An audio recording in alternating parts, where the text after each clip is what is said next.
Nous passons au 269. Qui le défend? Madame Panot, c'est vous qui le défendez, vous avez la parole. Merci, Monsieur le Président. Oui, on revient sur une question sur laquelle on vous a déjà interrogé plusieurs fois et qui nous tient extrêmement à cœur, qui est l'état aujourd'hui des logements universitaires, qui est l'une des expressions les plus concrètes de l'égalité des chances républicaine en France, notamment parce qu'elle doit permettre en priorité, et notamment aux élèves boursiers de la République, d'accéder à un logement pour étudier. Et malheureusement, cette prérogative républicaine est mise à mal par l'état de délabrement de certaines cités universitaires sur lequel, là encore, nous vous avions déjà interrogé.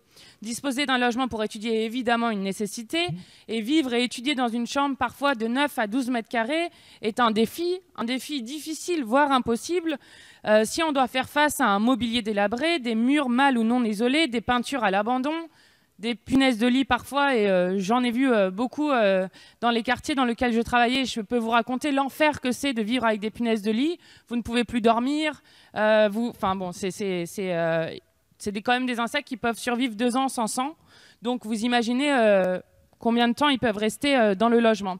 Et donc c'est pour ça que nous revenons avec ce demande d'un rapport de l'état de délabrement de certaines cités universitaires françaises et leurs conséquences néfastes sur les conditions d'études des étudiants, qui nous semble pouvoir être un point d'appui important pour pouvoir mieux cibler ensuite les politiques que nous pourrions mettre en place là-dessus. Je vous remercie.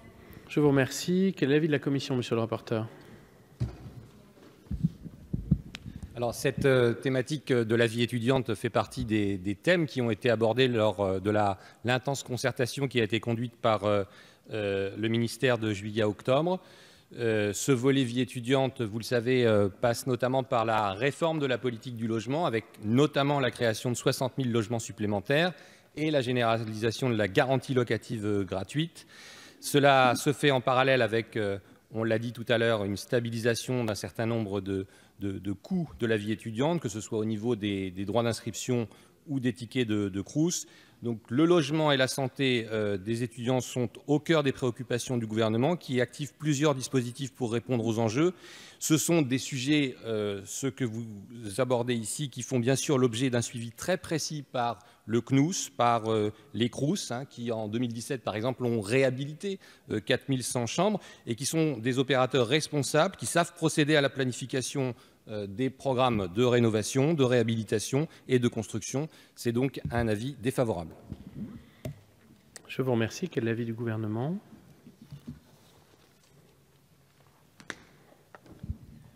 Merci, Monsieur le Président. Madame la députée, effectivement, le parc logement du réseau des œuvres universitaires compte plus de 160 000 chambres, et une récente étude m'a fait constater qu'environ la moitié d'entre elles correspondaient, que ce soit en termes de superficie, de niveau de confort, d'accessibilité ou de performance énergétique, à des surfaces qui ne correspondent plus aux attentes et aux besoins des étudiants. Néanmoins, effectivement, je rappelle que depuis 2004, 66 000 chambres ont fait l'objet d'une réhabilitation.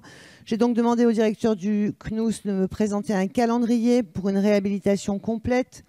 Celle-ci sera effective en 2022. Plus de 80 millions d'euros par an y seront consacrés.